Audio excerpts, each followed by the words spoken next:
Here are some additional tasks that are necessary for our coaches. First, regarding t-shirts. Please make sure you give the players the size of the t-shirt that is listed on your roster. Please do not change sizes. This is the size that the parent requested upon registration. Next, please make sure our coaches pick up their t-shirts by the deadline displayed. They will be available after 4 p.m. If they arrive any sooner, we will call you. Additionally, the certificates listed have a date as well in which they need to be picked up. These are the certificates of completion that should be handed out to all the kids during the last week of the season. Next, regarding photography, the local photographer information packets can be picked up in this room immediately following the meeting. Please arrange and distribute team pictures early to avoid having to contact players after the season ends. Please be specific and let the parents know when and where picture day will be. Pictures are at the expense of the parents. Please make sure your parents understand this. Lastly, we will have action photos taken throughout the season. These pictures will be available for purchase under one of the Parks and Recreation tents towards the end of the season. Typically, at the end of the season, our coaches have a party for the kids. This is recommended, but we do ask that you keep it simple.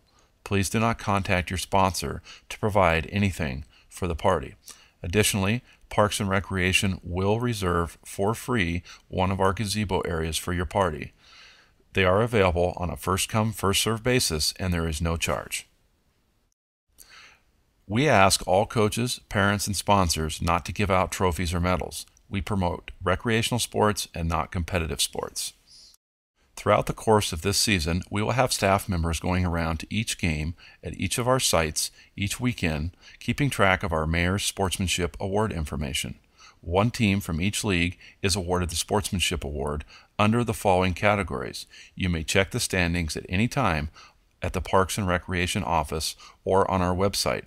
Our areas are individual player behavior, team behavior, coaches behavior, parents and individual behavior, team play, team appearance, team sportsmanship, and proper fundamentals. Winners of each division will be invited to the Sportsmanship Awards Banquet at East Elementary at the end of this season.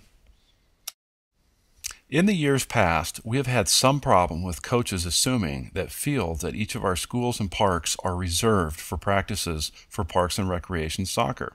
Fields are available on a first-come, first-served basis only and are available to the entire public.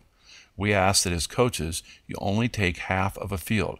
There are not enough fields in Mountain Home to go around. We ask that you please share. Also, during your parent meeting, if you would all encourage your parents to drive slow through the parking lots. A lot of children are running around during practices and on game days, and we certainly do not want to see anyone get hurt.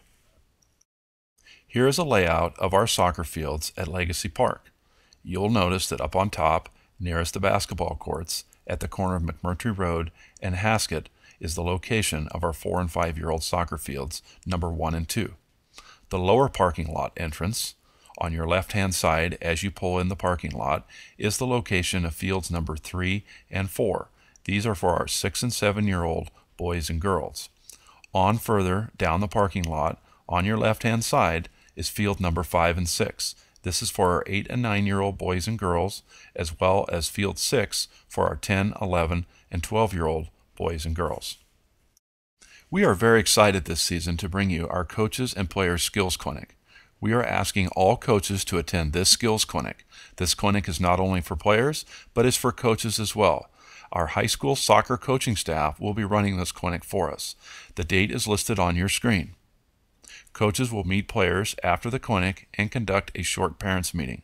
Additionally, we would ask that you please prepare a detailed meeting agenda complete with a handout when meeting the parents and players after the clinic.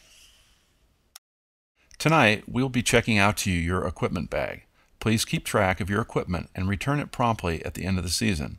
Your bag should include 6 balls, 6 cones, the goalie glove and jersey, first aid kit, and 1 extra set of shin guards.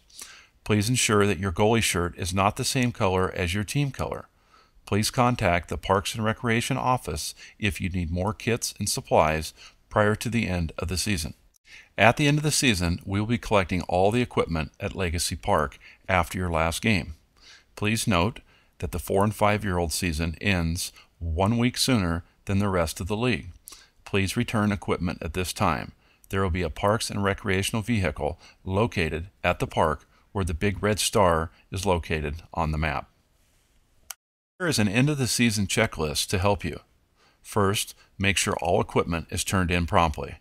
Next, any extra pictures or certificates of completion need to be returned to the Parks and Recreation office. Each of our coaches are given certificates for coaching during the season, and those will be entered into our system for you to use at a later time. From this point on, we will not allow any schedule or team changes to be made, no matter what the circumstances are. If you need someone to help out, please find a parent or one of our staff would be more than happy to assist you during that time. At this point, we will pause the video for any questions that you may have before moving on to the next segment.